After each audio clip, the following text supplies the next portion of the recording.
أعوذ بالله من الشيطان الرجيم.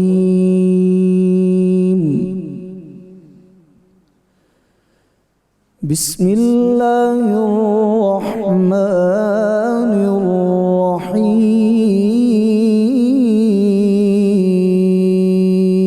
الرحيم. من جاء بالحسنة فله عشر أمثالها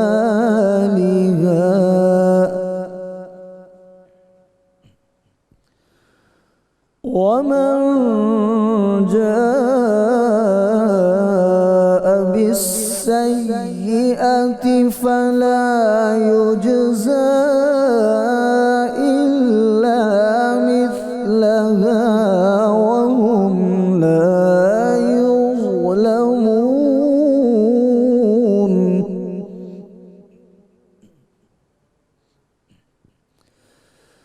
قل إنني هداني ربي إلى صراط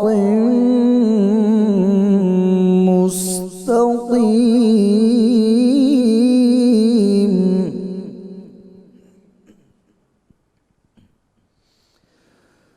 دينا قيما ملة إبراهيم حنيفا وما كان من المشركين.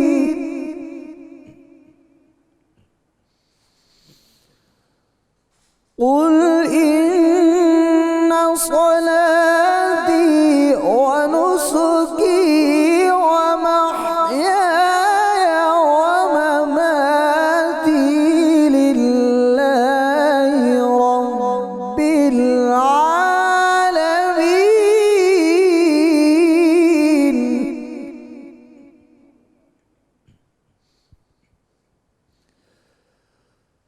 قل إن صلاتي ونسكي ومحياي ومماتي لله رب العالمين لا شريك له.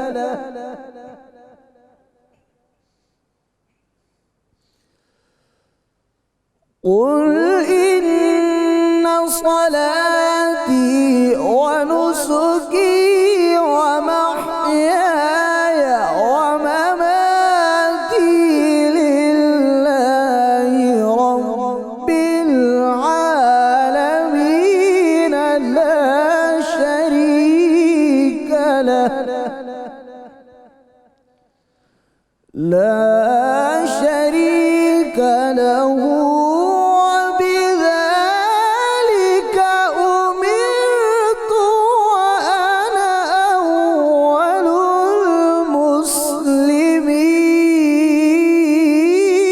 المسلمين.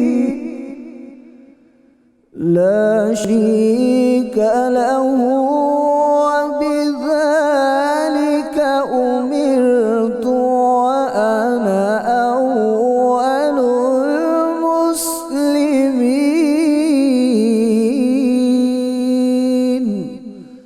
صدق الله مولانا العلي العظيم.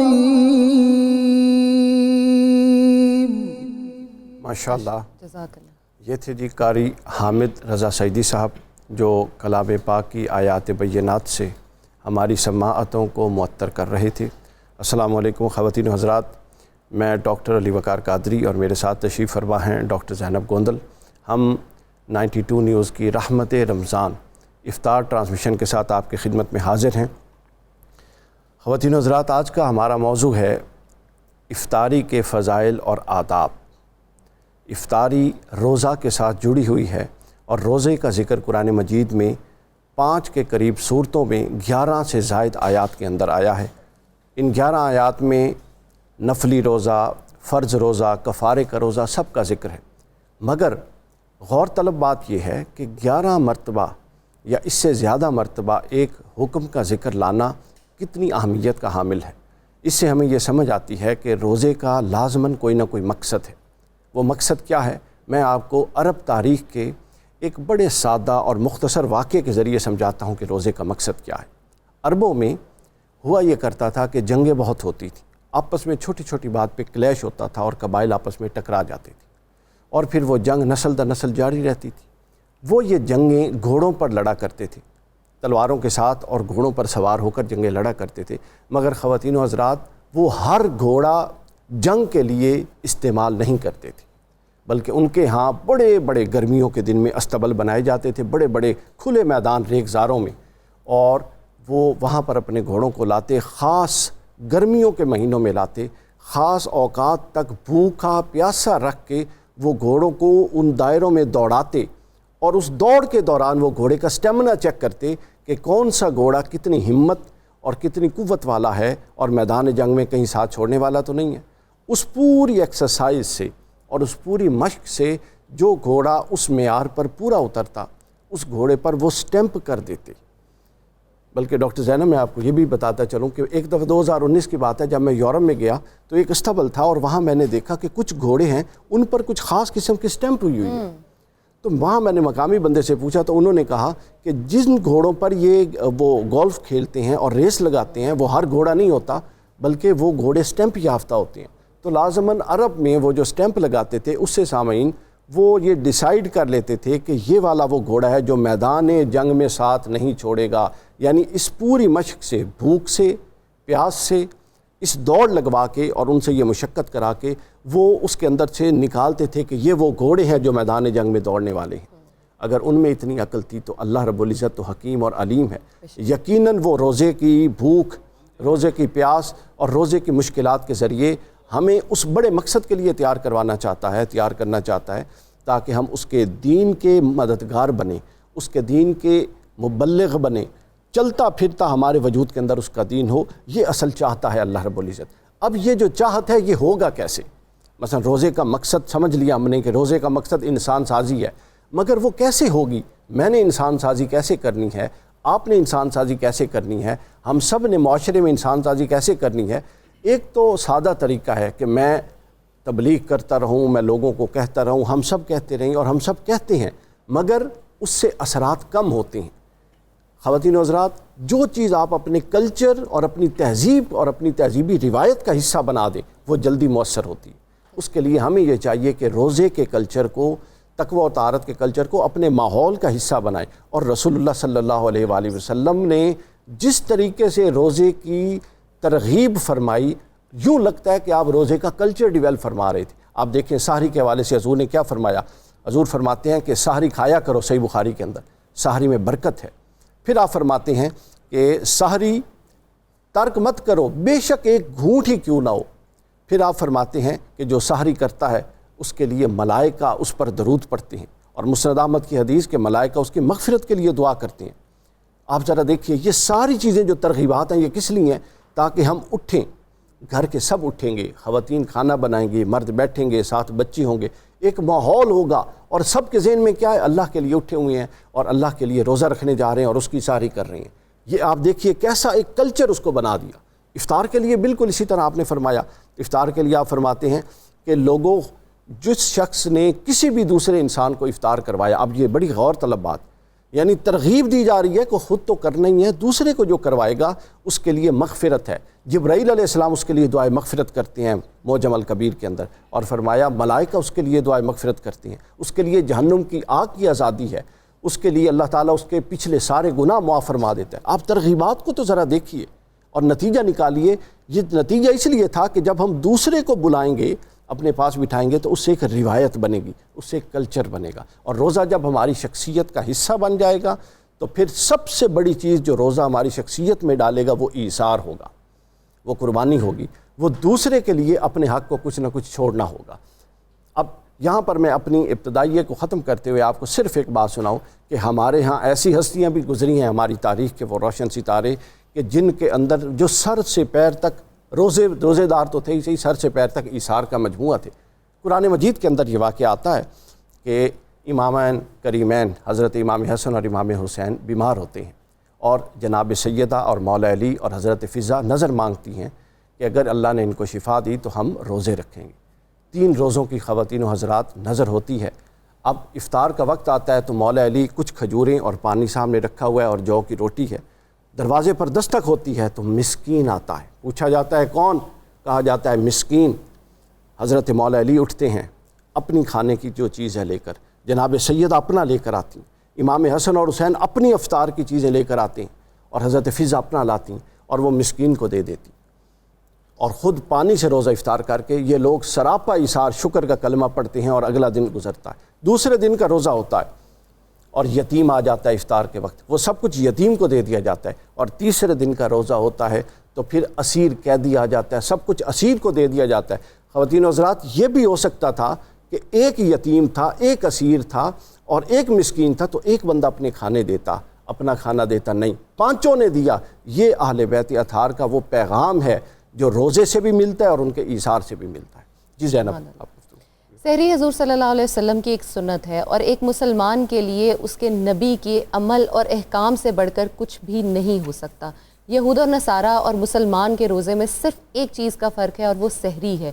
یہود و نصارہ جو ہیں وہ سحری کیے بغیر اپنا روزہ رکھتے تھے, اور ایک مسلمان جو ہے وہ اپنے روزے کا آغاز جو ہے وہ سحری سے کرتا ہے. اور اگر ہم سحری کی بات کریں تو اس میں بہت سارے پیغامات ہیں, بہت سارے اس کے فائدے ہیں. اگر ہم اس کی روحانی فائدے کی بات کریں تو سب سے بڑا فائدہ اس میں یہ ہے کہ سحری کے لیے جب آپ اٹھتے ہیں, آپ اللہ تعالیٰ سے اپنے قرب حاصل کرتے ہیں, آپ اللہ تعالیٰ سے دعا کرتے ہیں, آپ تہجد ادا کرتے ہیں. جو لوگ فجر کی نماز عام روٹین میں ادا نہیں کر پاتے, وہ بھی رمضان کے مہینے میں جو ہے وہ اپنی سحر کے ٹائم پہ, سحر کے بعد اپنی فجر کی نماز جو ہے اسے ادا کرتے ہیں. اور یہ بھی حدیث میں ہے کہ جو بھی انسان سحری کرتا ہے, اللہ تعالیٰ اور اس کے فرشتے اس کے لیے مغفرت کی دعا کرتے ہیں. اور اگر آپ اللہ تعالیٰ کے قریب ہو جائیں, آپ کو اللہ تعالیٰ کا قرب حاصل ہو جائے, تو اس سے خوبصورت اور بہترین چیز اور کیا ہی ہو سکتی ہے. اور سحری کا دوسرا جو ایک خوبصورت پہلو ہے وہ یہ ہے کہ اگر میں نیوٹریشنل پوائنٹ آف ویو سے بات کروں, سائنٹیفکلی اگر میں بات کروں, تو آپ نے اگر کچھ کھایا ہے تو جتنے ٹائم کے قریب آپ کھاؤ گے وہ آپ کو اتنی زیادہ طاقت دے گا. اگر ہم بات کریں کہ عام انسان جو ہے وہ اگر روزے رکھ کے سو رہا ہے, سارا دن بیکار ہے, کوئی کام کاج نہیں کر رہا, تو روزے کا مقصد تو پورا ہی نہیں ہو رہا. لیکن اگر آپ اٹھے ہیں, آپ نے ایک سحری کی ہے جس میں آپ کی ایک مکمل غذا آپ نے لی ہے, ایک سحری کی سنت پوری کی ہے, تو وہ آپ کو پورا دن قوت بخشتی ہے. جیسا کہ اسلام بھی کہتا ہے کہ آپ اپنا روزہ رکھیں تو اپنے روز معمول کے جو کام ہیں ان کو بھی پورا کریں, اس کے ساتھ ساتھ اپنی جو دن کے کام ہیں ان کو کرو, اپنے روزے کے ساتھ اپنی بلڈ اپ کرو, ہیبٹس کو چینج کرو. 30 دن کا ایک جو ہمیں پورا پیغام دیا گیا ہے وہ یہی ہے کہ ہم اپنی ہیبٹس چینج کریں کھانے پینے کی, ہم بھوکا رہیں, پیاسا رہیں, اور ہمیں پتہ چلے کہ ہم اتنا بھوکا پیاسا رہ سکتے ہیں, ہمیں صبر پیدا ہو سکے. اور صبر کے ساتھ ساتھ اگر میں بات کروں, یہاں پہ حدیث ایک کوٹ کرنا چاہوں گی. حضرت عبداللہ بن عمر رضی اللہ تعالیٰ عنہ سے روایت ہے کہ نبی پاک صلی اللہ علیہ وسلم سے ایک انسان نے کسی دن پوچھا کہ کیا بہترین اسلام کیا ہے, بہترین اسلام کیا ہے, بہترین عمل کیا ہے. تو نبی پاک صلی اللہ علیہ وسلم نے جواب دیا کہ جو انسان کسی کو جانتا ہو یا نہ جانتا ہو اسے سلام کرے اور اسے کھانا کھلائے, تو یہ بہترین عمل ہے. جی اب ہم اپنی تعارفی گفتگو کے بعد اپنے مہمانان گرامی کی طرف چلتے ہیں. خواتین حضرات, آپ سے تعارف کرواتے ہیں. میری بائیں جانب تشریف فرما ہیں پروفیسر عبدالقدوس دورانی صاحب, ممتاز اسلامک اسکالر ہیں, آپ کو خوش آمدید کہتے ہیں تشریف لانے پر. اور میری بائیں جانب جو دوسرے مہمان تشریف فرما ہیں شاہد رضا قادری ہیں, پی ایچ ڈی اسکالر ہیں, اسلامی ماہر ہیں اسلامی علوم کے, آپ کو بھی خوش آمدید کہتے ہیں تشریف لانے پر. اور میری دائیں طرف جو تشریف رکھتے ہیں ہمارے مہمان ماہر تعلیم ہیں ڈاکٹر فرحان خان عباسی صاحب. ڈاکٹر صاحب آپ کو خوش آمدید کہتے ہیں پروگرام میں تشریف لانے پر. اور ان کے ساتھ تشریف رکھتی ہیں ڈاکٹر شازیہ قیوم صاحبہ، یہ ماہر نفسیات ہیں، آپ کو خوش آمدید کہتے ہیں تشریف لانے پر۔ اور ہمارے ساتھ موجود ہیں ہماری بہن منیرہ کرن شیف، تو منیرہ آپ کو بھی خوش آمدید کہتے ہیں پروگرام میں۔ جی زینب۔ جی منیرہ، تو آج کچن میں کیا بن رہا ہے؟ جی آج کی جو ریسپیز ہیں وہ بھی فل آف نیوٹریشنسٹ ہیں، جس میں سب سے پہلے میں بات اگر کروں گی تو ڈرنک کی بات کریں گے تو اس میں پپیتے کی ڈرنک بنا رہی ہوں۔ پپیتا آج کل بہت زیادہ ہے اور پپیتے کے بینیفٹس بھی جیسے کہ آپ کو معلوم ہے کافی ہیں، تو آج اس کو ہم ڈرنک میں استعمال کریں گے، جس میں منٹ کا فلیور دوں گی ہلکا سا، اور ساتھ میں اس میں لیمن تھوڑا سا ایڈ کروں گی سیزننگ کے لیے۔ آپ یعنی صحیح وائٹامن سی آج آپ ہمیں پلانے والے ہیں۔ بالکل، وائٹامن سی کو ہم ہر طرح سے افطاری میں اگر لیں تو پورے دن کی جو آپ کی انرجی بالکل ہوئی تھی اس کا لیول بوسٹ کافی اچھا ہو جائے گا۔ بالکل۔ اچھا، اس کے ساتھ ساتھ اگر میں جو لوگ چاہتے ہیں کہ پپیتے کی آپ اسمودی بنانا چاہیں تو اس میں وہ ملک بھی ایڈ کر سکتے ہیں، دہی بھی ایڈ کر سکتے ہیں، اور میں اس کو ویسے فریش بناؤں گی اور اس کے ساتھ اس کی ڈرنک بناؤں گی۔ سیکنڈ جو ہمارا ایپیٹائزر ہے، جس میں آج مختلف قسم فرائٹنس، یعنی کہ آپ اس کو پکوڑے بھی کہہ سکتے ہیں، جس میں پالک کا پکوڑے ہوں گے، گوبھی کے پکوڑے ہوں گے، اور ساتھ میں ہم اس میں دھنیا اور پیاز کے بنائیں گے۔ اچھا، عام طور پہ ہوتا ہے کہ ہم جب اس کا بیٹر بناتے ہیں تو پانی چھوڑ دیتا ہے، تو یہ ساری ویجیٹیبلز ہوں گی جس میں ہم اس میں بیسن کو میں ایسے اسپرنکل کروں گی، اس کو ٹاس کر کے آپ چاہیں تو آپ اس کو بنا کے رکھ بھی سکتے ہیں، آپ کے 3 سے 4 دن چل جائیں گے۔ جب آپ کو یوز کرنا ہو آپ اس میں پانی ایڈ کریں اور اس کو آپ بنائیں۔ اس کی جو خاص انگریڈینٹ میں اس میں انار دانہ ڈال رہی ہوں، اس کو پیس کر، اور اس کا جو فلیور آئے گا وہ بڑا اچھا آئے گا، جو آپ کو مطلب جب آپ افطاری کرتے ہیں تو دل کرتا ہے کبھی کبھی کہ آپ فرائی چیز بھی کھائیں۔ بالکل، تو اس لیے آج میں نے کہا کہ آج سبزیوں کا جو استعمال ہے اس کو ہم کیسے کر سکتے ہیں۔ آپ ضروری کہ آپ بیسن کے پکوڑے بنائیں، آپ کو جو سبزی پسند ہے، ایون کہ بھنڈی کے پکوڑے بہت اچھے کمبینیشن بنا دی ہے، آئرن کا بھی، وائٹامن سی کا بھی، ایبزارپشن سب کی اکٹھی آج آپ کروائیں گی اور ہمیں آپ پراپر جو ہے نا نرش کر کے گھر بھیجیں گی۔ بالکل، میں کوشش کرتی ہوں کہ وہ انگریڈینٹس لے کے آؤں جو سبھی کے پسند کے، اور اس کو ہر طریقے سے ہم استعمال کر سکتے ہیں۔ اگر ہم مین کورس کی بات کریں تو آج جیسے کہ مٹر بہت آج کل آئے ہیں، تو میں نے کہا مٹر کا جو سب سے کمبینیشن ہے، ویسے تو مٹر کے ساتھ بہت سی ریسپی بنتی ہے مٹر پلاؤ، لیکن میں مٹر قیمہ بنا رہی ہوں، وہ بھی شلواری اسٹائل میں، جس میں ٹماٹر کی پیوری میں اس کو پکاؤں گی، اور اس کا ایک اسپیشل میں ڈالوں گی، اس میں 1-2 ساسز بناؤں گی، وہ بھی اس میں ایڈ کروں گی، جس میں سفید تل ہے، سفید تل کو دہی میں اس کو پہلے میں اس کو بلینڈ کروں گی، ثابت جو لال مرچ جو کہ ہول ہے اس کو میں نے اوور نائٹ سو کیا تھا، اس کی میں نے یہ ہلکی سی پیسٹ بنائی ہے، وہ اس میں فلیور دوں گی۔ تو یہ آپ کہہ سکتے ہیں کہ عام طور پہ جب ہم جاتے ہیں ریسٹورینٹس میں، اس ڈھابا اسٹائل کی جو ہماری ہوتی ہے یہ مٹر قیمہ، ہم اس کو اس طریقے سے میں بناؤں گی۔ تو یہ آج کا ہے زبردست۔ منیرہ آپ اپنا کام شروع کریں، ہم تھوڑی دیر میں، بلکہ میں کچن میں ہی آ رہی ہوں آپ کے پاس تھوڑی دیر میں، اور آ کے دیکھتی ہوں کہ آپ کیا کیا کیسے کیسے کریں۔ ٹھیک ہو گیا جی، اور خواتین حضرات ہمارے ساتھ موجود ہیں ہماری سماعتوں کو معطر کرنے والے اور ہمارے بڑے ہر دل عزیز دوست محمد ریحان روفی صاحب، اور ان کے ہمنوا آپ کو خوش آمدید بھی کہتے ہیں، اور آپ سے ساتھ ایک گزارش بھی ہے کہ حمد باری تعالیٰ کے ساتھ آپ ہمارے قلوب اور اذہان اور سماعتوں کو معطر فرمائیے۔ جی بسم اللہ اللہ اللہ اللہ اللہ اللہ اللہ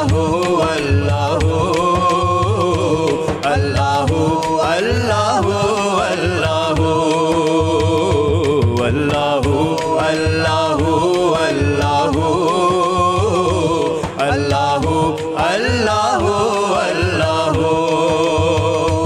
رزق دینا ہے تو مال دینا ہے تو رزق دینا ہے تو مال دینا ہے تو توڑ مرزاں دے سب جال دینا ہے تو توڑ مرزاں دے سب جال دینا ہے تو آوے مشکل جدوں ٹال دینا ہے تو آوے مشکل جدوں ٹال دینا ہے تو تیرا لطف و کرم تیرا لطف و کرم جاری ہے 400 اللہ اللہ اللہ اللہ اللہ اللہ اللہ اللہ اللہ اللہ